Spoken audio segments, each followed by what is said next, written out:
Bismillahirrahmanirrahim. Assalamualaikum warahmatullahi wabarakatuh. Alhamdulillahi rabbil alamin. Wa bihi nasta'in ala umuri dunya waddin. Wassalatu wassalamu ala asyrafil anbiya'i wal mursalin wa ala alihi wa ashabihi ajma'in. Amma ba'd. Subhanaka la ilma lana illa ma 'allamtana innaka antal alimul hakim. Rabbi ishrah li sadri wa yassir li amri wahlul 'uqdatam min lisani yafqahu qawli. Bapak Ibu jamaah salat subuh yang insyaallah dirahmati oleh Allah Subhanahu wa taala. Bersyukur kita kepada Allah atas limpahan nikmat yang Allah berikan kepada kita, sehingga di pagi yang sangat mulia ini, di pagi yang sangat cerah ini, ya Allah Subhanahu wa taala memberikan kita kesehatan iman, kesehatan baik lahir maupun batin, ya. Karena banyak orang yang sehat lahirnya tapi batinnya tidak sehat. Kita bersyukur kepada Allah Subhanahu wa taala, Allah berikan keduanya sehat baik secara lahir ataupun batin.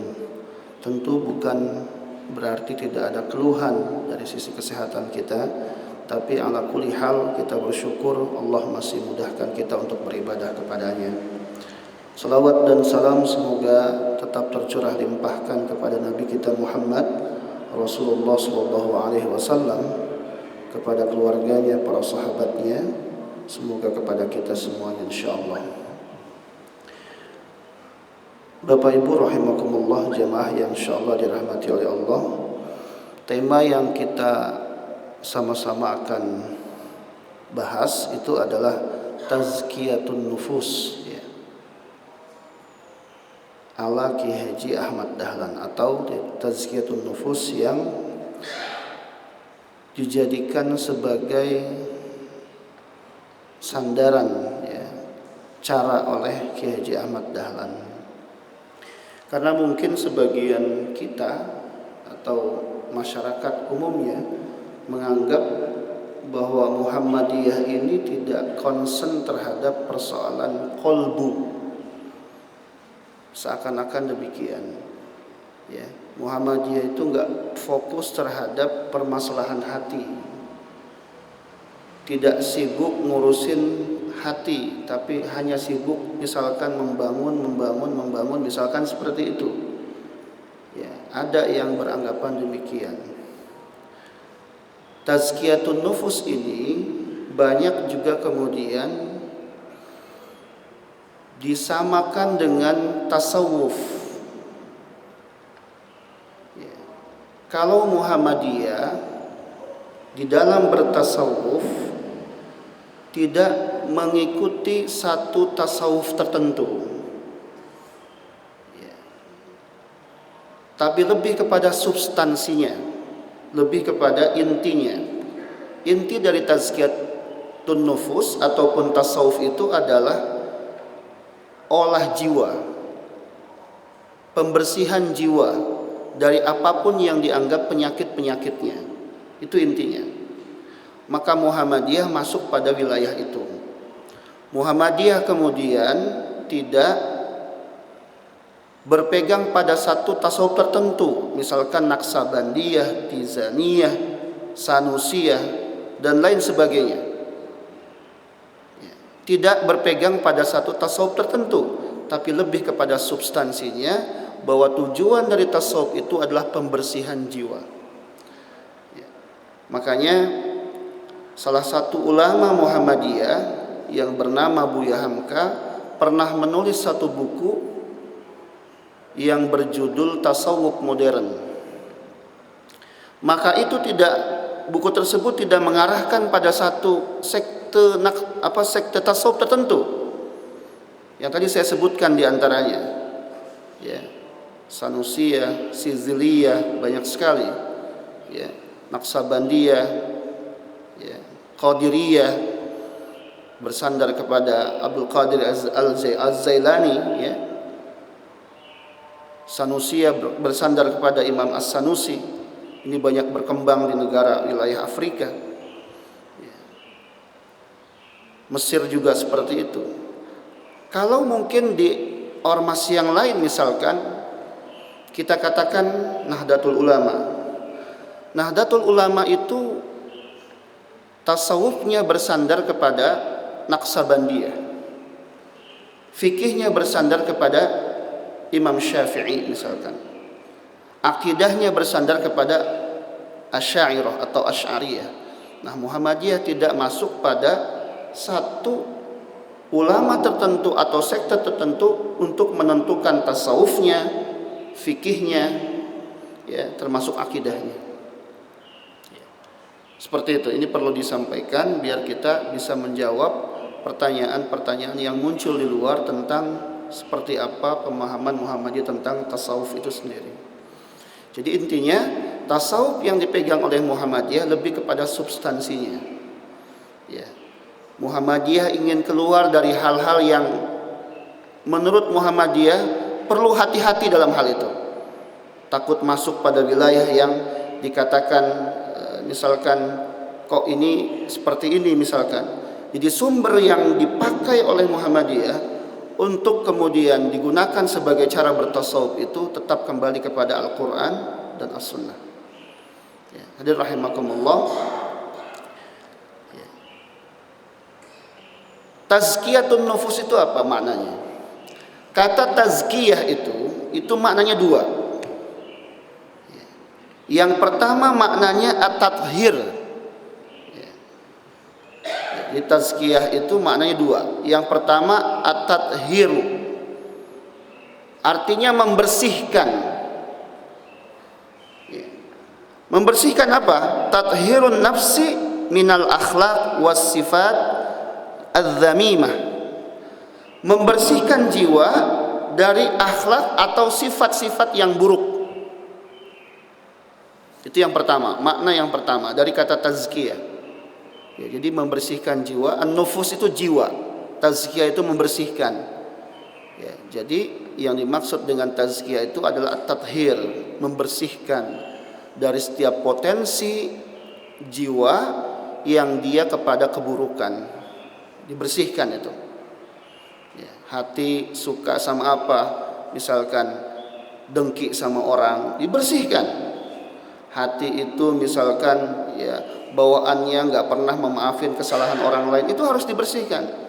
Ya, hati kok misalkan di dalamnya ada ya penyakit yang ya apa misalkan ya, kalau sholat itu nggak ikhlas, kalau ibadah itu nggak ikhlas, maunya karena orang lain misalkan, itu dibersihkan. Apapun potensi jiwa yang mengarah kepada keburukan itu, yang di dalam Al-Quran disebutkan fa'alhamaha fujuraha, ada potensi fujur pada jiwa kita. Ya, manusia itu punya potensi itu, potensi buruk, fujur itu buruk. Wa taqwaha, dan potensi takwa, potensi kebaikan. Nah, potensi keburukan itu kita bersihkan.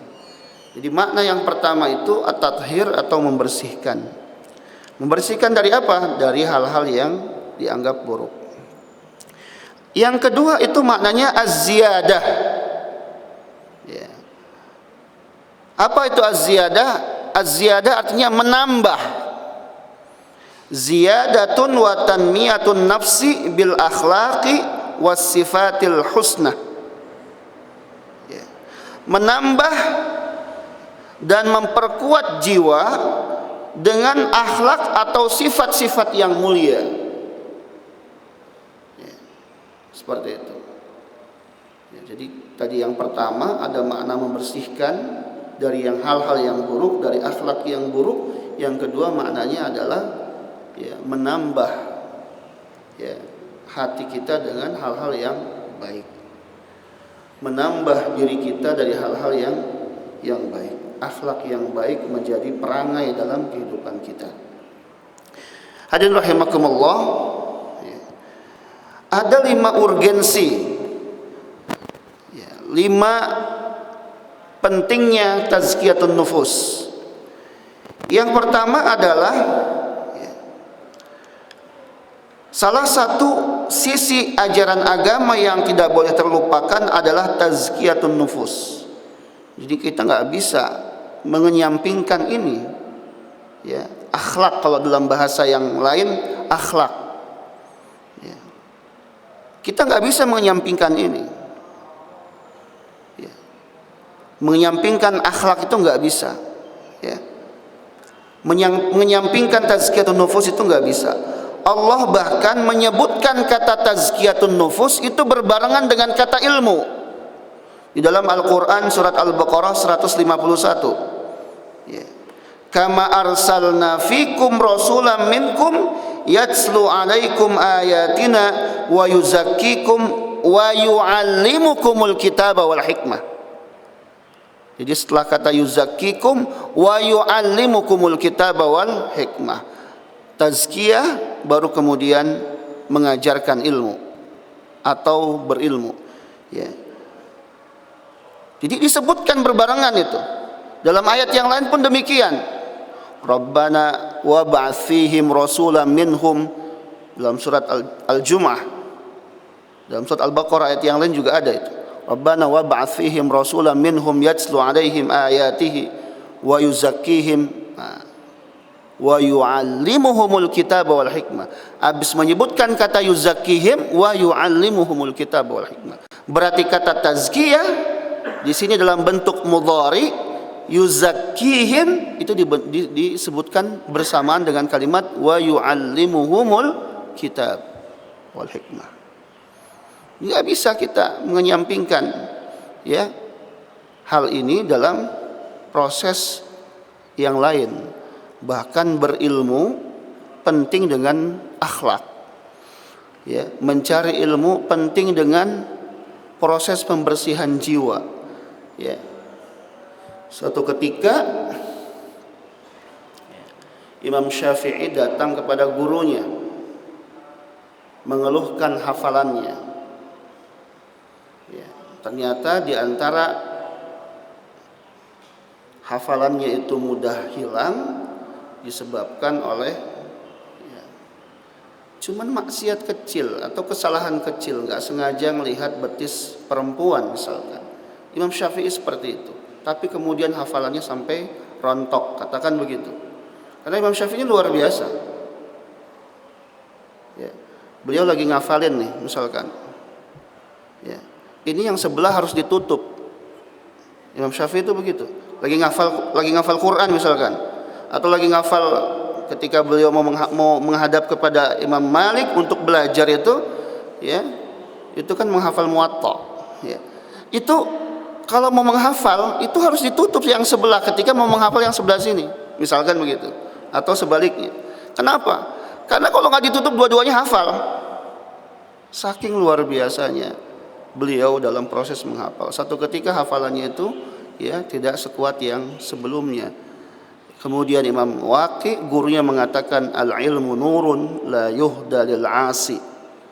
Ilmu itu cahaya, enggak akan sampai kepada orang yang bermaksiat kepada Allah Subhanahu wa taala. Jadi kata maksiat itu berarti tidak ada tazkiyatun nufus, ya, atau dia elemen yang berhubungan dengan tazkiyatun nufus, ya. Kemudian ilmu menjadi bagian yang penting yang tidak bisa dipisahkan oleh proses di dalam mencari ilmu itu sendiri. Tazkiyah itu penting, ya. Kemudian yang kedua disebutkan ilmu itu bisa jadi bumerang bila tidak disertai dengan tazkiyatun nufus, ya. Oleh sebab itu dapat kita temui dalam biografi ulama salaf, ya, tentang kezuhudan, keikhlasan, ketawaduan dan kebersihan jiwa mereka. Begitulah mereka selalu saling mengingatkan tentang urgensi tazkiyatun nufus. Dari situ kita dapati ucapan-ucapan ulama salaf, ya, sangat menghujam di dalam hati dan penuh dengan hikmah, ya. Jadi para ulama-ulama kita itu kalau ngomong, kalau nulis itu pakai hati. Makanya ketika orang ngebaca apa yang ditulis oleh ulama-ulama kita, orang mendengar apa yang disampaikan oleh ulama-ulama kita itu sampai ke hati, karena bersihnya jiwa mereka. Kalau kita perhatikan bagaimana Rasulullah SAW dalam proses melakukan dakwah terang-terangan itu, ya, fasda' bima tu'mar wa'arid 'anil musyrikin. Ketika Rasulullah mendapatkan perintah untuk dakwah terang-terangan kepada orang-orang Arab saat itu, Allah kemudian ya melakukan proses apa kepada Rasulullah? Menurunkan satu ayat atau satu surat yang berhubungan dengan proses tazkiyatun nufus. Ada 2 surat yang berkaitan. Yang pertama surat Al-Muzammil, yang kedua surat Al-Mudaththir. Dan intinya itu, ya ayyuhal muzammil qumil laila illa qalila nisfahu aw inqus minhu qalila, dan seterusnya. Bagaimana mungkin seorang dai, kita semua dai ini. Dai itu maknanya bukan hanya mereka yang duduk di atas mimbar ceramah, berdiri di atas mimbar megang mik, bukan itu dai. Kita semua dai, menyampaikan kebaikan. Maka di antara ya perhatian yang harus diperhatikan oleh kita semuanya sebagai seorang dai, berangkat dari 2 surat tadi, Al-Muzammil dan Al-Mudaththir, itu apa?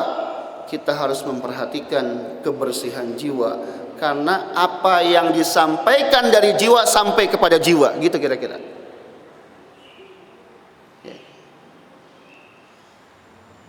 Fotografernya juga dai. Dai itu bukan hanya tadi pakai peci, maka siapapun seorang muslim sesungguhnya dia adalah dai. Kuntum khaira ummatin ukhrijat lin-nasi ta'muruna bil ma'ruf wa tanhauna 'anil munkar. Hadirin rahimakumullah.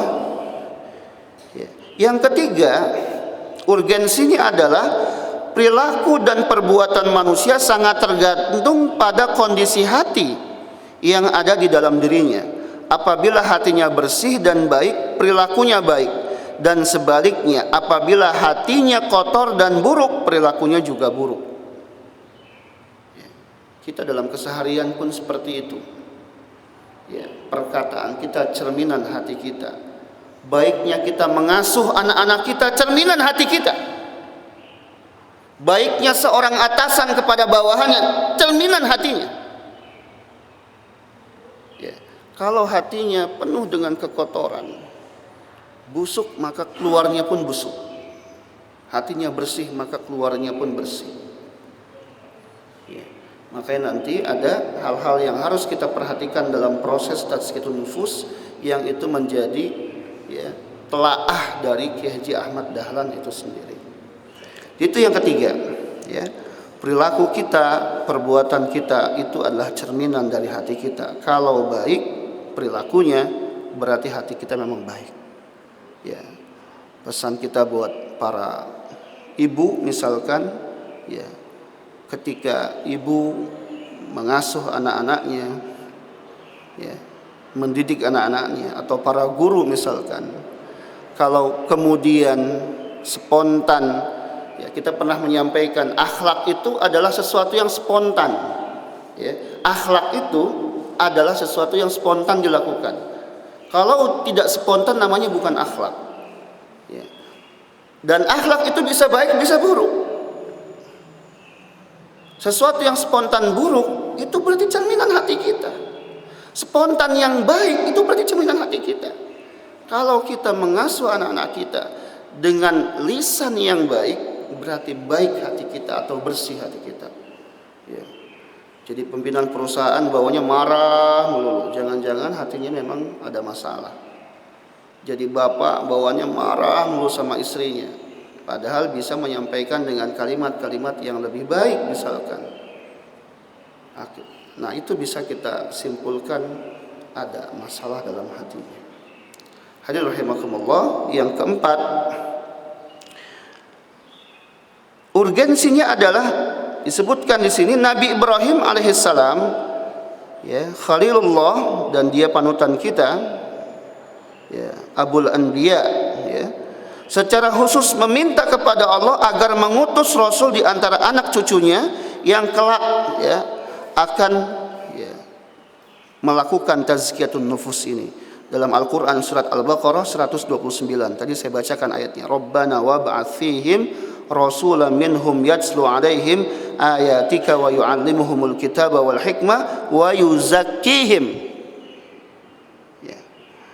Ya Allah, kata Nabi Ibrahim, utuslah kepada mereka, anak cucu, atau mereka umat, mereka kaum, seorang rasulan minhum, dari kalangan mereka.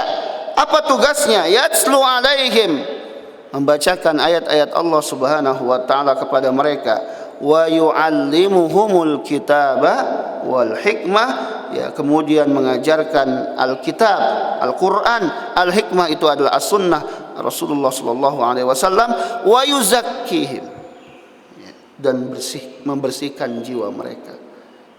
Jadi Nabi Ibrahim sampai berdoa begitu. Dan luar biasanya kalau kita belajar dari Nabi Ibrahim.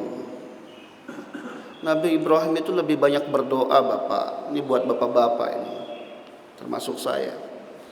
Nabi Ibrahim itu rajin berdoa, Pak. Mau apa-apa berdoa, Pak. Ngedidik anak aja minta sama Allah pakai doa. Mau generasinya baik pakai doa. Kita jadi bapak jarang berdoa, aduh, malas berdoa. Bagaimana mungkin generasinya akan baik? Jadi tidak lebih banyak kalimat-kalimat yang disampaikan, tapi justru kemudian berdoa kepada Allah Subhanahu wa taala. Nah, ini disampaikan dalam urgensi yang keempat. Terakhir, yang kelima, karena saya tidak mau terlalu lama. Yang kelima itu, nah ini masuk pada Ki Haji Ahmad Dahlan ya. Saya mengutip perkataan Ustadz Fathur Rahman Kamal, LCMA. Beliau adalah Ketua Majelis Tabligh PP Muhammadiyah. Beliau pernah mengatakan begini dalam satu kajian yang diadakan di PDM Surabaya. Kata beliau, sebenarnya tazkiyatun nufus itu adalah ajaran pertama Kiai Haji Ahmad Dahlan sebelum praktek surat Al-Maun. Saya ulang sekali lagi. Sebenarnya tazkiyatun nafs ini adalah ajaran pertama Kiai Haji Ahmad Dahlan sebelum praktek surat Al-Maun. Bagaimana mungkin mereka yang bergerak di amal-amal usaha Muhammadiyah, mengajak, membesarkan, merintis, membangun rumah sakit atau yang lainnya, hanya bekerja keras mencari uangnya tapi tidak dekat dengan Allah Subhanahu wa taala. Enggak mungkin.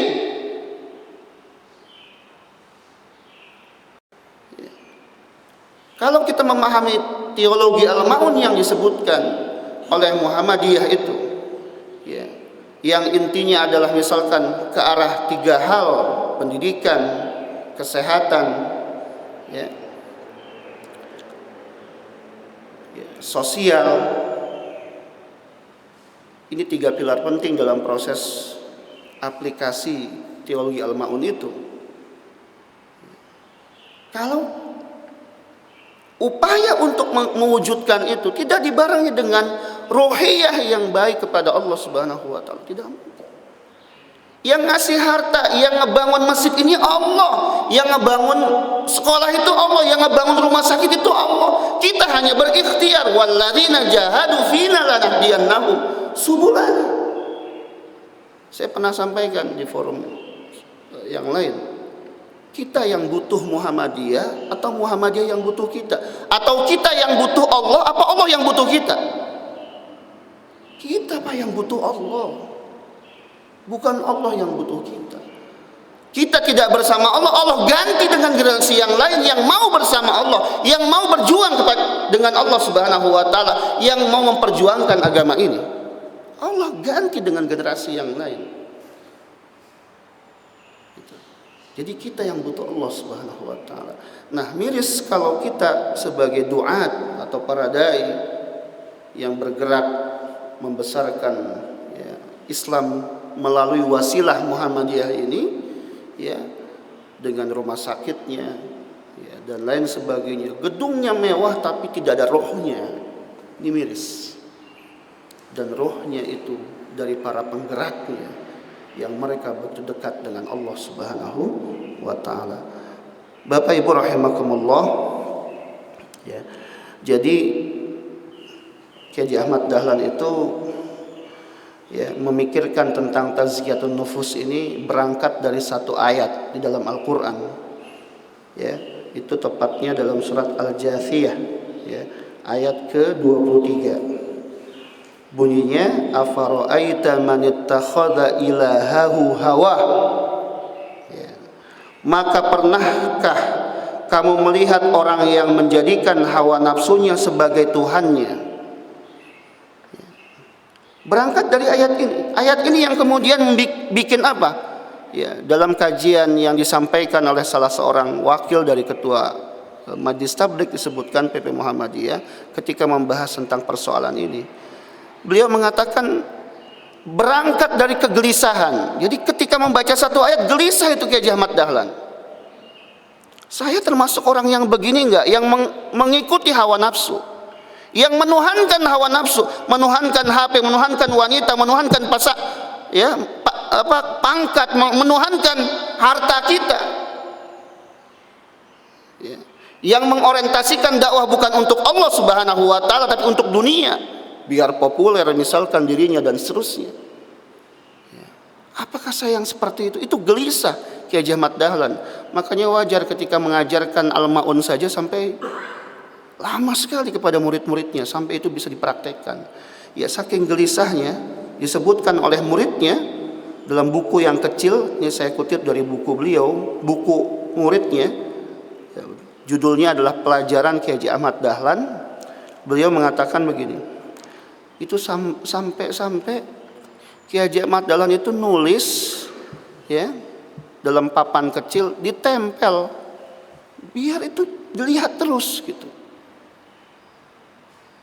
Ayat ini dilihat terus. Surat Al-Jathiyah ayat ke-23. Afara'aita man ittakhadha ilahahu hawa. Sampai seperti itu ya. Jadi dari kegelisahan kalau bisa kita simpulkan itu melahirkan apa? Renungan yang dalam ya. Ulama kita tuh luar biasa, usianya sedikit tapi karyanya luar biasa. Imam Nawawi saja usia 45 tahun sudah meninggal, tidak sempat menikah tapi karyanya luar biasa. Kiai Ahmad Dahlan usianya tidak tua, masih muda, meninggal dipanggil Allah, tapi kemudian perhatikan jariah beliau yang kita bisa rasakan sampai hari ini. Kenapa? Karena ketika membaca ayat-ayat Allah begitu mendalam, nggak cuma baca kemudian selesai, direnungkan, tadabbur dia, kemudian dia muhasabah. Jadi setelah dia gelisah muncul tafakkur, direnungkan, kemudian muhasabah, introspeksi dia. Saya udah mengamalkan ayat ini belum? Sampai begitu. Muhasabah dia, baru kemudian menjadi sebuah gagasan.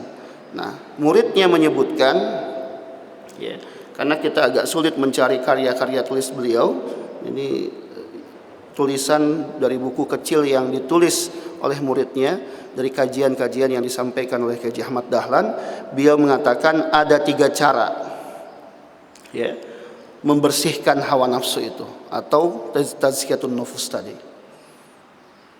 Terinspirasi dari firman Allah Subhanahu wa taala dalam surat Al-A'la ya. Qad aflaha man tazakka wa dzakara isma rabbih fasalla ya. Bal tu'thirunal hayatad dunya. Jadi 3 cara tazkiyatun nufus Kiai Ahmad Dahlan itu terinspirasi dari ayat ini ya. Qad aflaha man tazakka, sungguh beruntung mereka yang melakukan tazkiyatun nufus. Sungguh beruntung mereka yang melakukan pembersihan jiwa. Ya. Wa dzakara asma rabbih fasalla. Yang pertama dengan mengingat Allah Subhanahu wa taala. Jadi yang pertama kata beliau melakukan tazkiyatun nufus itu adalah dengan memperbanyak zikrullah. Memperbanyak mengingat Allah Subhanahu wa taala. Ya. Baik dalam posisi tidur, baik dalam posisi berbaring, posisi berdiri, posisi berjalan, apapun posisinya, seorang yang mengatakan dirinya ya, concern atau perhatian terhadap ya, pembersihan jiwanya, maka dia harus selalu melakukan zikrullah kepada Allah Subhanahu wa taala, mengingat Allah Subhanahu wa taala. Ya. Dalam buku disebutkan itu ya, cara-caranya. Saya kira nggak perlu disebutkan terlalu rinci, waktu juga. Ya. Lisan mengucapkan ketika ada musibah, lisan mengucapkan innalillah. Ketika senang mengucapin alhamdulillah. Itu hal-hal yang simpel tapi itu harus dilakukan. Ya. Ada seorang ulama ya, mengatakan ada 3 hal sebuah rumah atau rumah tangga ketika melakukan 3 hal ini, maka keberkahan akan datang kepada rumah itu. Rizkinya berkah, anaknya berkah, makanannya berkah, semuanya berkah dalam keberkahan Allah Subhanahu wa taala. Apa 3 hal itu? Yang pertama, terbiasa membaca Quran bareng-bareng. Ini juga tazkiyatun nufus. Terbiasa baca Quran bareng-bareng, walaupun cuma 1 halaman bareng-bareng. Kamu berapa ayat bareng-bareng, itu dilakukan terus rutin, walaupun cuma 2 menit waktunya, tapi dilakukan bareng-bareng.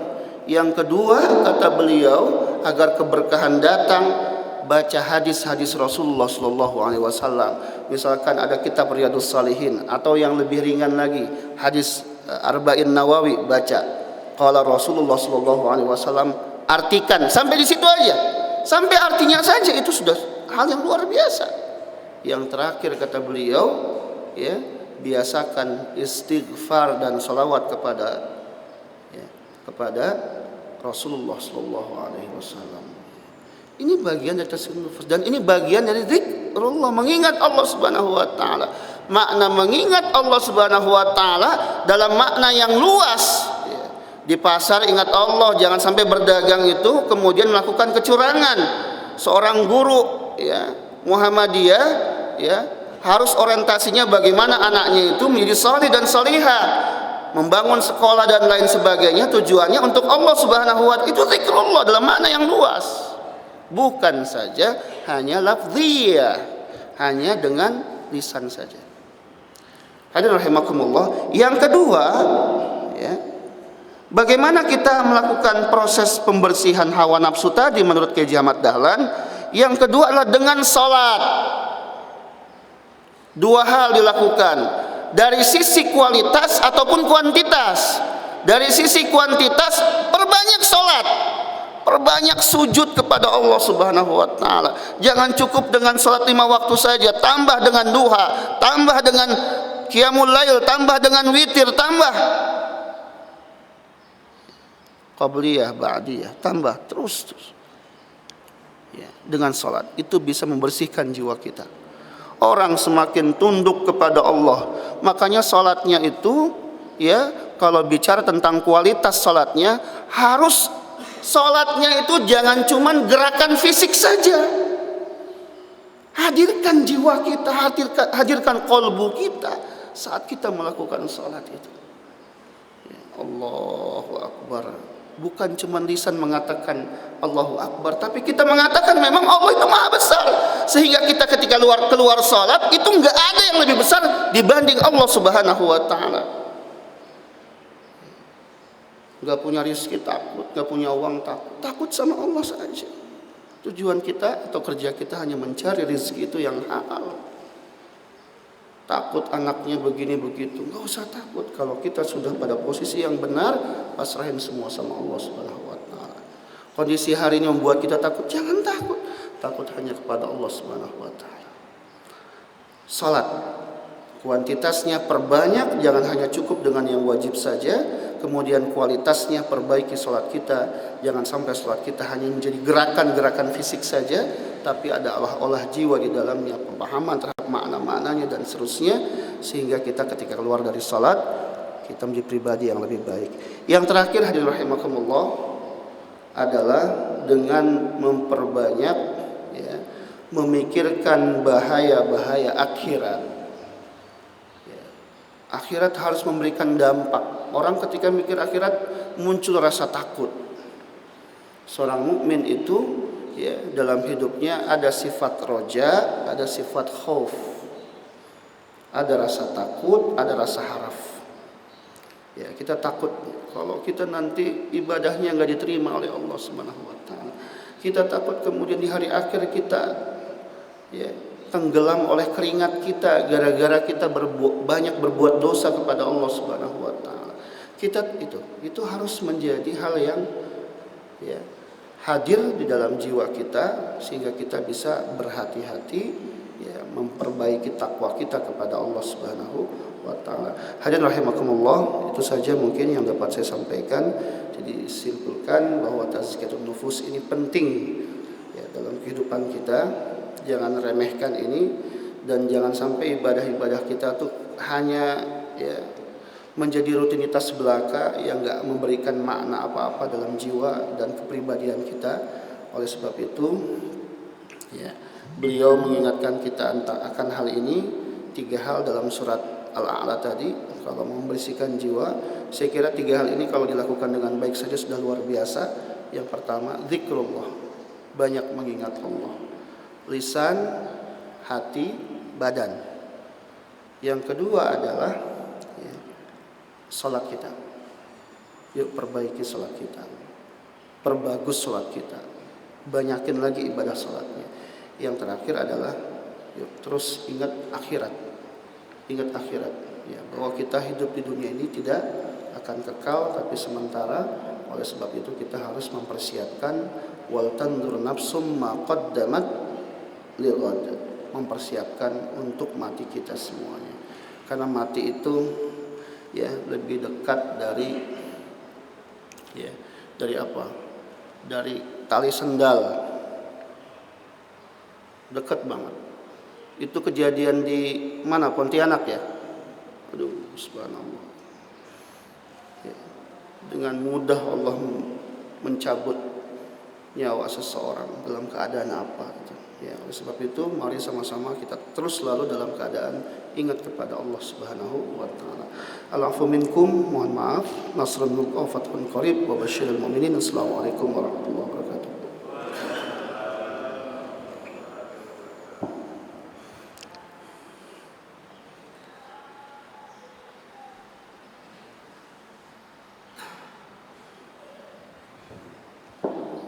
Para jemaah sekalian, demikianlah kajian pada kali ini. Semoga bermanfaat bagi kita semua di dalam kehidupan kita sehari-hari. Untuk bacaan selanjutnya yaitu penutup, marilah kita tutup kajian ini. Ini ada yang nanya nih. Ada yang tanya satu orang. Ada yang tanya satu orang, saya jawab dulu. Bentar saya jawab dulu pertanyaannya. Ada, maaf, sebelum kita tutup ada salah satu pertanyaan dari jemaah. Ya, saya jawab dulu karena pertanyaannya masuk.